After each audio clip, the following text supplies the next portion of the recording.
Hi అండి. Welcome to Telugu Bigg Boss season 9 episode number 13 అగ్ని పరీక్షకి. ఈరోజు ఎపిసోడ్ ఓకేగా అనిపించిందండి.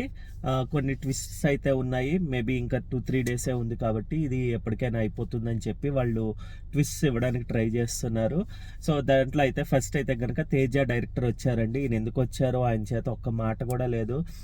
ఆల్ ద బెస్ట్ అని ఒక్క ముక్క చెప్పించారు అంతే. ఎపిసోడ్ ఎలాగైనా ఇది మనకి దీంట్లో ఇవ్వరు కాబట్టి అట్లీస్ట్ వాళ్ళు దాన్ని ఏమంటారు, జియో హాట్స్టార్లో ఇచ్చినప్పుడు ఎపిసోడ్ కింద they can put some more time అనమాట. ఇంకా 45 మినిట్స్ 50 మినిట్స్ అనేది ఖచ్చితంగా ఉండాల్సిన అవసరం ఉండదు కదా. ఒకవేళ టీవీలో వేసేటట్టయితే కనుక షో వాళ్ళకి ఇంత టైం ఫ్రేమ్లోనే వేయాలని ఉంటుంది. సో అప్పుడు కట్ చేయాలి ఆర్ ఎడిట్ చేయాలి. బట్ ఇప్పుడైతే ఎందుకు ఎడిట్ చేస్తున్నారో కూడా నాకు అర్థం కాలేదు. ఏమి అంత కంటెంట్ కూడా లేదా. ఒక 5 అవర్స్ ఆర్ 6 అవర్స్ వాళ్ళకి తీస్తారు. అందులో వాళ్ళ ఎక్స్ప్రెషన్స్తో కవర్ చేసిన 10 సెకండ్స్ అన్నీ ఇంకా ఎక్కువ అవుతుంది. సో బట్ నాకు తెలీదు ఎందుకు అలా చేస్తున్నారు అన్నది.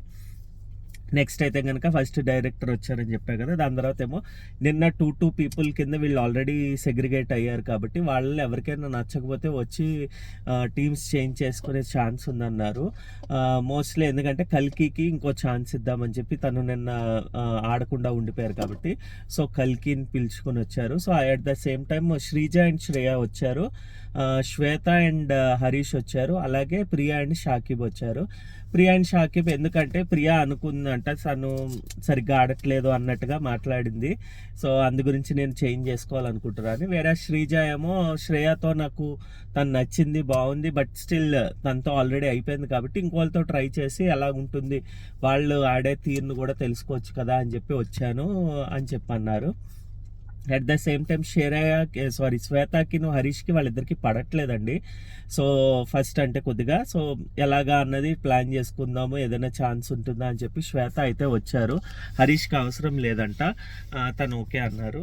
ఈవెన్ శ్రేయ కూడా ఓకే అన్నది, శ్రీజానే మార్చారు. అట్ ద సేమ్ టైం షాకిబ్కి ఓకే, వేరేస్ ప్రియాకి ఓకే కాదనమాట. సో ఇది ఇలా ఉండగా ఇంక వీళ్ళకేమో సిజర్స్ ఒక టాస్క్ పెట్టి ఆ సిజర్స్ ఎవరైతే క్యాచ్ చేస్తారో వాళ్ళు కట్ చేసుకోవచ్చు, ఆర్ వేరే వాళ్ళతో టీమప్ అవ్వచ్చు అనమాట. So excuse me. సో ఆ ప్రకారం చూస్తే ఫస్ట్ శ్రీజ పట్టుకుని కల్కిని తీసుకున్నారు. ఎందుకు తీసుకున్నావు అంటే జస్ట్ వైబ్ చూద్దాము కల్కితో ఎలా ఉంటుందా అని చెప్పి. మరి ఇంతకుముందు ఆడలేదా అంటే ఇంతకుముందు వేరే వాళ్ళతో ఆడాను, ప్రియా కానీ లేకపోతే హరీష్ గారితో ఎందుకు వద్దంటే హరీష్ గారు ఆపోజిట్లో ఉంటేనే ఇష్టం అని శ్రీజ అని చెప్పారు. సో నాకైతే పర్ఫెక్ట్గానే సమాధానం చెప్పడం ఇదంతా ఆల్రెడీ శ్రీజ అయితే ఖచ్చితంగా బిగ్ బాస్ హౌస్లోకి వెళ్ళేసిన కంటెస్టెంట్ అనమాట. She has all those things or whatever ఏంటంటారు, ఆమె చేసే బిహేవియర్ కానీ లేకపోతే ఆడే తీరు కానీ ఇవన్నీ సెట్ అయ్యేటట్టు ఉంటారనమాట. సో నెక్స్ట్ వచ్చేసి మళ్ళీ షాకిబ్ పట్టుకుంటారు. బట్ అగైన్ తనేమో ప్రియానే, ఎందుకంటే లేడీ లాక్ అవ్వచ్చు, నాకు తన ఇష్టంలో అదే ఐ మీన్ తన టీమప్ అవ్వడం నాకు ఓకే, తనకే ఓకే కాదన్నారు. బట్ ఇంకేం చేసేది లేదు, మిగతా వాళ్ళతో పోలిస్తా అని చెప్పేది ఏమన్నా. లాస్ట్కి ఏమో శ్వేతను పట్టుకుని శ్రేయ వద్దు నాకు, హరీష్నే ఇంకా బెస్ట్, ఎందుకంటే హరీష్ అయితే అట్లీస్ట్ కొద్దిగా అంటారు, వేరే శ్రేయ నాలాగే హైపర్ యాక్టివ్. సో ఇద్దరిది మ్యాచ్ అవ్వదు అనుకున్నా. అంటే అది ఇన్బిల్ట్ తను ఆడట్లేదని శ్రేయాని అయితే కొద్దిగా అందరూ అనుకుంటున్నారు. At the same time Shreya కూడా ఏమంతేం ఆడట్లేదు. నిన్న ఏదో కలిసి వచ్చింది కాబట్టి కలిసి ఓకే, కానీ లేదంటే కనుక తనైతే ఈ 2 వీక్స్ అయితే ఎవరు ఏం ఆడలేదండి వాళ్ళల్లో. సో అందు గురించి మళ్ళీ హరీష్కి వెళ్ళిందనమాట. ఇంకా అలాగా శ్రేయ అయితే ఈ రోజుకి out of the game. Next ఏమో తను అడిగిందనమాట, ఎందుకు శ్రీముఖి అడుగుతారనమాట, ఎందుకు శ్రేయ వద్దంటే లేదు తను అంత బ్యాలెన్సింగ్గా ఆడలేదు అంటే, అదేంటి నిన్నే కదా బ్యాలెన్సింగ్ టాస్క్ అని ఒక జోక్ వేసింది శ్రేయ. పర్ఫెక్ట్గా అనిపించింది, నిజమే నిన్నే కదా ఆడింది బ్యాలెన్సింగ్ టాస్క్, అలాంటిది బ్యాలెన్సింగ్ చేయలేదు అంటే గేమ్ని బ్యాలెన్స్ చేయలేదు అన్నట్టుగా మాట్లాడారు శ్వేత.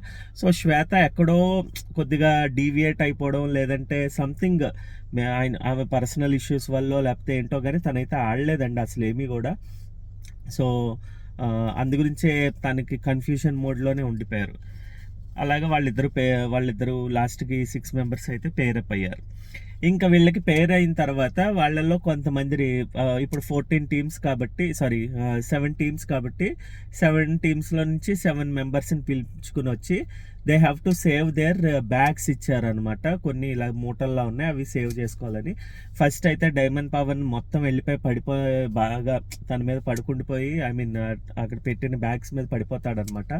బట్ స్టిల్ తన దగ్గర నుంచి శ్రీజ కానీ లేకపోతే నాగా కానీ హరీష్ కానీ వీళ్ళందరూ లాగేసుకుని తీసుకోవడం బాగుంది అనిపించింది. ఆడారు గేమ్ అయితే. సో అలా అయితే వాళ్ళకి కొన్ని బ్యాగ్స్ వచ్చాయి అనమాట. ఈ బ్యాగ్స్ వచ్చిన తర్వాత మనం బ్యాగ్స్ ఈ మామూలుగా హోల్స్ ఉన్న చెక్క బాక్స్లోకి వేసే ఆర్ట్ ఉంటుంది కదండి. సో సేమ్ అలాగే, కానీ ఆ బాక్స్ పైన వీళ్ళ అపోనెంట్ కాదు, వీళ్ళ టీం మెంబరే పడుకుని ఉంటే వీళ్ళ బాక్స్ ఆ హోల్స్లోకి వేయాలన్నమాట. అలా ఎన్ని బాక్స్లోకి పడతాయి అన్నది అప్పుడు వాళ్ళు గెలిచినట్టు. ఆర్ వాట్ ఎవర్ మ్యాక్సిమం ఎవరికి వస్తే వాళ్ళు గెలిచినట్టు అనమాట. సో ఇలాగా మళ్ళీ వాళ్ళే ఎంచుకోవచ్చు అనమాట, ఎవరు పడుకుంటారు ఎవరు విసురుతారు అన్నది వాళ్ళే డిసైడ్ అవ్వచ్చు. Based on that demon Pawan and Pawan Kalyan తనకేమో 26 వేస్తారు. At the same time Manish and Divya ఏమో మనీష్ 26 వేస్తాడు. ఇక్కడ మనీష్ అయితే నిజంగానే బాగా ఆడాడండి, ఫాస్ట్గా. అయితే నాగేమో ఒక ప్లాన్ వేశారు, బట్ సమ్హౌ ఆ ప్లాన్ అయితే కనుక అది వర్కౌట్ అవ్వలేదు. అంటే హోల్స్ ఉన్న చోట ఒకదాని కిందన ఒకటి వరుసగా వేసుకుంటూ వెళ్తే కొద్దిగా పైకి వెళ్ళేసరికి పడతాయన్నది అదే ట్రై చేశాడు, కానీ అన్ని హోల్స్ దగ్గర వేయడం అన్నది ట్రై చేయలేదు. సో దానివల్ల తనది స్పాయిల్ అయింది. మిగిలిన వాళ్ళందరూ నార్మల్గానే ఆడారు. సో అది అంతగా సెట్ అవ్వలేదు అనమాట. సో వీళ్ళిద్దరికి సేమ్ అనుకోకుండా 26 రావడం వల్ల అగైన్ వీళ్ళిద్దరికి ఒక బాక్స్ పెట్టి ఆ బాక్స్లో జస్ట్ ఒక్క బ్యాగ్ ఏమన్నారు, అది ఎవరికి వస్తే వాళ్ళు గెలిచినట్టు అని చెప్పారు. మనీష్ అయితే ఛాన్స్ ఉంది, ఎందుకంటే మనీష్కి ఆల్రెడీ ఎల్లో కార్డ్స్ వచ్చింది. ఇక్కడేమో అభిజిత్ అయితే స్టార్టింగ్ ఆఫ్ ద ఎపిసోడే చెప్తారనమాట, ఎవరికైతే ఎల్లో కార్డ్స్ వచ్చాయో వాళ్ళ ఎల్లో కార్డు నేను తీసేసుకుంటాను గెలిస్తే గనక, ఒకవేళ ఈరోజు బాగా పెర్ఫామ్ చేస్తే అని. ఇది మేము అనుకున్నామండి యాక్చువల్గా, మనీష్కి కానీ లేకపోతే ఇంకా ఉన్న వాళ్ళల్లో ఎవరికైనా వస్తే ఛాన్స్ ఉంటుంది. ప్రసన్నకి కానీ శ్వేతకి కానీ అది అంత సెట్ అవ్వదు, అవసరం లేదు అనిపించింది, ఎందుకంటే వాళ్ళు సరిగ్గా ఆడట్లేదు కాబట్టి. సో మనీష్కి అయితే ఖచ్చితంగా వచ్చింది చెప్పినట్టుగా. ఇంకా తను ఫుల్ ఆన్ హ్యాపీ అనమాట. అభిజిత్ కూడా డ్యాన్స్ చేయడం ఇదంతా జరిగింది, అది తీసుకుని ఎల్లో కార్డ్ అయితే తీసేసుకున్నారు. సో ఆబ్వియస్గా మనం అనుకున్నాం మనీష్ అయితే ఖచ్చితంగా వెళ్తాడు ఇంట్లోపలికి అని చెప్పి. సో మనీష్కి ఆ ఛాన్స్ రావడం కరెక్టే అనిపించింది. ఇంకా తనతో పాటు దివ్యానికిత ఉన్నారు కాబట్టి దివ్యానికిత కూడా సపోర్ట్ చేశారు. ఎలాగంటే ఆట ఆడడమే కాకుండా, అంటే పడుకోవాలి, దాన్ని భయపడకుండా ఉండాలి, రెండోది ఛాన్సెస్ వచ్చినా కూడా తినే వెళ్ళేటట్టుగా ట్రై చేయాలి, తను సాక్రిఫైస్ చేయాలి. సో దివ్యాకి అయితే ఇద్దామని చెప్పారు. దివ్యాకేమో ఓటీపీలు ఇచ్చారు. ఓటీపీలు ఇచ్చినప్పుడు తను మాట్లాడుకున్నారు. కానీ ఇక్కడ నాకు ఏమనిపించిందంటే, యాజ్ వాళ్ళకి జడ్జెస్కి కొంతమంది వెళ్ళాలని ఎలా అనుకుంటున్నారో దివ్యానికిత is one of the contestant అనిపించింది. సో తను కూడా ఎలాగైనా పంపిద్దామని ట్రై చేస్తున్నారు. అందు గురించే ఏదో ఒక రకంగా తన చేత మాట్లాడించడం ఇది చేశారనమాట. సో దివ్యానికితకి అయితే ఓటీపీలు వచ్చింది, సో తనకి అయింది.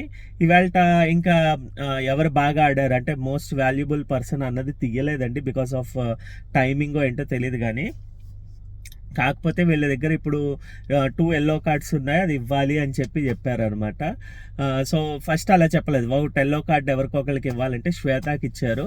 ఇది వ్యాలిడ్ అని నాకు అనిపించిందండి, శ్వేతకి ఇవ్వడం కరెక్టే. ఎందుకంటే I personally understood her personal reasons అవనివ్వండి, ఏదైనా అవనివ్వండి, అది up to their personal things అనమాట. కాకపోతే బిగ్ బాస్ హౌస్కి వచ్చేసరికి వీళ్ళు సెట్ అవ్వరు, ఎందుకంటే ఆమె ఏం ఆడలేదు ఈ 2-3 days ఆర్ వాట్ ఎవర్, ఈ 2-3 weeks.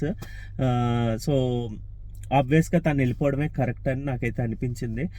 తనకు మాట్లాడడం సరిగ్గా రాలేదు, అలాగే పాయింట్స్ అవుట్ పెట్టడం సరిగ్గా రాలేదు, అలాగనిపించింది. ఇంకా నెక్స్ట్ ఇంకా మనీష్ ఎల్లో కార్డు తీసేసుకున్నాం కాబట్టి ఎల్లో కార్డు కూడా మేము వేరే వాళ్ళకి ఇవ్వాలనుకుంటున్నాం అని చెప్పి ప్రసన్నకి ఇచ్చారు. ఇక్కడ Prasanna is truly inspiration person అండి ఆయన. బట్ అగైన్ నిన్న మనం చెప్పుకున్నట్టు తను ఈ హౌస్కి or whatever Bigg Boss హౌస్కి సెట్ అవ్వదండి. ఇక్కడ ఏంటంటే కావాలని గొడవ పడాలి, కావాలని రెచ్చగొట్టాలి ఇదని కాదండి. మనం ఎంత ఇన్వాల్వ్ అవుతాము, ఎంత ఎంటర్టైన్ చేస్తాము హౌస్ హౌస్ కాదు, వాచ్ ప్రేక్షకుల్ని దాన్ని బట్టే ఉంటుంది కదండి. వీళ్ళు అసలు ఇక్కడ ఏమీ ఎంటర్టైన్ చేయకుండా నేను వెళ్తాను, తింటాను, లేకపోతే వాళ్ళతో గొడవ ఆడతానంటే కుదరదు. ఆ గొడవ ఆడిన దాంట్లో పాయింట్స్ ఏంటి, వ్యాలిడ్గా ఉన్నారా లేదా, ఇన్ని చూస్తారనమాట. నాకైతే ప్రసన్న అయితే ఆయన అదే చెప్తారనమాట, it's not my cup of tea అని చెప్పి. సో వాళ్ళకి అర్థమైంది ఎందుకు వెళ్ళలేకపోతున్నారని. So they are both are okay అనమాట, అండర్స్టాండ్ చేసుకున్నారు ఎందుకు ఎలిజిబుల్ కాదు ఇంట్లోకి వెళ్ళడానికని.